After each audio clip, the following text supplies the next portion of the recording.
Kitalo ew'omuyimbi Palaso Maziga amerera afiiriddwa songa omwagala w'abangi Eddie asimatuse akabenje akabadde katutte obulamu bwe. Barbie Kyagulanyi bamusurprisinze ne ambulance empyatuku okosako Brella muwala wa Bruno K agudde mu deal n'agisayininga. Ngenda kuba mbikutuusako David Lutalo naye mukuleetedde okosako n'amawulire amalala. Nkansooke nkwanirizeeko nnyo nkuwenna mukwano tulaba ku Viki exclusive wamu ne wali. Kansooke nkusabe video eno mukwano gimpereka like ate nawe atandaba kubeera ng'osubscribinga mukwano kankusabe subscribinga abomala subscribinga kwata mu kadde kajje personalize kateeke mu all buli kyeteekayo ojja kubeera nga okifuna butereevu. Tuli proudly sponsored by Biva Organic Natural and Healthy Products basangibwa ku Access Building Lubaga Road agenda bakujjanjabisa eddagala lya butonde litalina bulabe eri omubiri gwo n'obulamu bwo okutwaliza awamu. Songa ate Hajjati Kalodo akugamba musomi wa dduwa ajja kuba akulombera edduwa y'ensonga era ng'osobola omufuna ku namba y'essimu eyo gyolaba mu kitabo ekya Quran okuli Hajjati Kalodo omusomi w'edduwa ku mukono ogwa kkono esembyayo 067. Kale katutandikirawo video gimpereka like tusobole okubeera nga ate atusimbula. Omukyala Barbie Kyagulanyi Sentamu ono nga ye mukyala wa Bobi Wine First Lady avudde n'abeera nga surprisingibwa mu Jinja District. Honorable Manjeri kyebamutika era ngono ye MP wa Jinja City yabadde amuinvitinze okubeerawo ku mukolo okuguweesa ekitiibwa nga basabukula ambulance empyatuku eyaweereddwa eddwaliro erya Bugembe Grade 4 Health Center erino nga lisangibwa mu Jinja. Eddwaliro lino libadde lilakinga ambulance era Barbie Kyagulanyi yayitiddwa okubeera nga attendinga omukolo guno nga Honorable Manjeri kyebamutika awa eddwaliro lino ambulance. Then mu ambulance mulimu kit ya mama kit era nga Barbie yasimye nnyo omulimu gwa MP ono n'agamba nti n'abakulembeze abalala ab'enjawulo abalabire ku bikolwa by'omukyalo ono n'omutima ogw'ekisa gwe yayoleseza. Barbie y'omu ku baasumuludde ambulance eno okubeera nga bagikwasa abatuuze b'omu bitundu by'Ejjinja era eddwaliro Jinja City yonna yajaganyizza okwetooloola ekibuga kyonna nga baaniriza ambulance eno n'okubeera nga Barbie bongera okumukubira emiziro okwosaako MP Manjeri eyabitaddemu amaanyi okusobola okulaba nga ambulance eno bambi etuuka mu bitundu eby'Ejjinja. Congratulations era katusabe nti n'ababaka abalala abanaalabiranga ku mukyala ng'ono n'okubanga Barbie asobola okuvaayo n'amotivatinga abantu abalala bayitirivu nnyo nnyini ddala.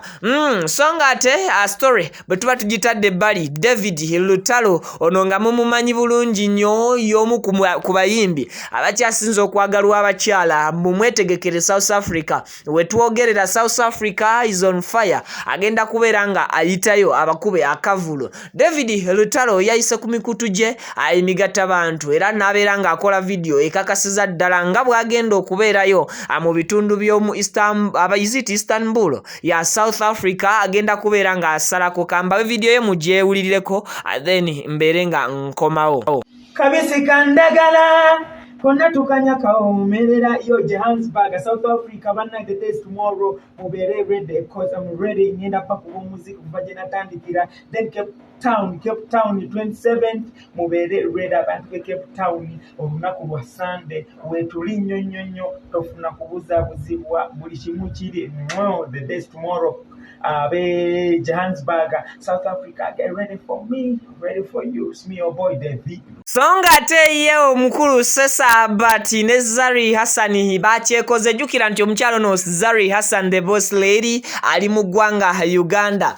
Yatonye juzi wano naye interview ne zimufuukira interview. Omukulu amanyiddwa nga Sesa Bati naye bwatyo bwe yasobodde okubeera nga afuna omukisa ogusisinkana omukyalo no abadde nga banyumya ku mikutu emigatte agatta abantu nenga personally tebasisinkanangako wabula olwasisinkanye mukulu ono mumanyi bulungi ebintu bye byatera okukola ku social media platforms ze addira ebifaananyi bye n'agattamu abantu abalala kati this time around ate yakozeseza photoshop yagezezzaako okutuukirira omuntu ye kennyini anamwewera kapek era lyessanyu eryo lyennyini lyolaba. Happy birthday omukulu Kasaga Sentongo abangi gwe mumanyi nga JK era ngono mukukutivu nnyo mu kuzannya ebina Uganda azanye bina Uganda biyitirivu nnyo bannayuganda be bagenda amaaso n'okubeera nga abamwagalira awezezza emyaka egy'obukulu 6 bweddu tukwagaliza ebirungi ebisigadde mu myaka gyo gy'osigazza mu bulamu bwo ate era Mukama ayongere okubeera nga akukuuma osobole okusanyusa abannayuganda n'okubamalako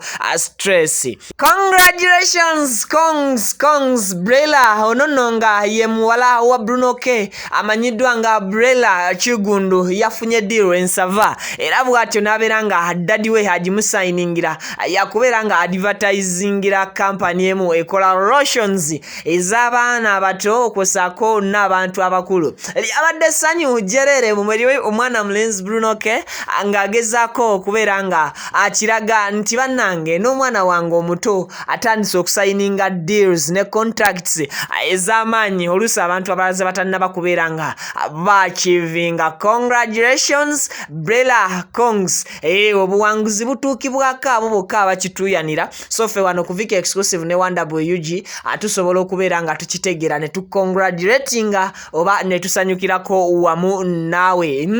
Kale nga tubitadde ku bbali kankutuuseeko ate amawulire agenda ku sides zeeno agavaayo tegawoomya ttooke.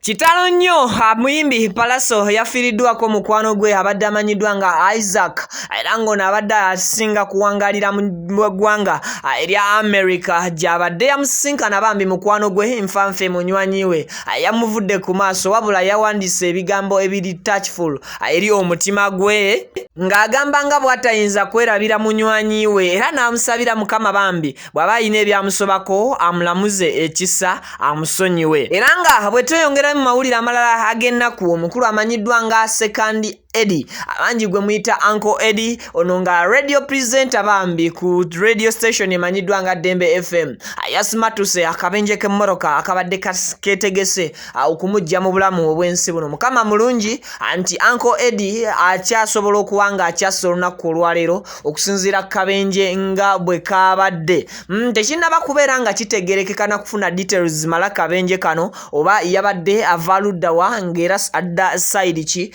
wabula kye twategeddeko nti akabenje kano akaguddewo mu ssaawa za kiro nnyo nnyini ddala ng'oba oli awo obudde bunaatera n'okuba nga busaasaana. Mukama ayongere okubeera nga anyiganyiga ebiwundu byonna bye wafunye mu kabenje kano ate era bambi ne bye wakoseddwa abazira kisa oba entuuyo zo ne Uncle Eddie gw'okyogera luno nti emmoroko oyina nnyingi nnyo I think ndoza si damage nnene.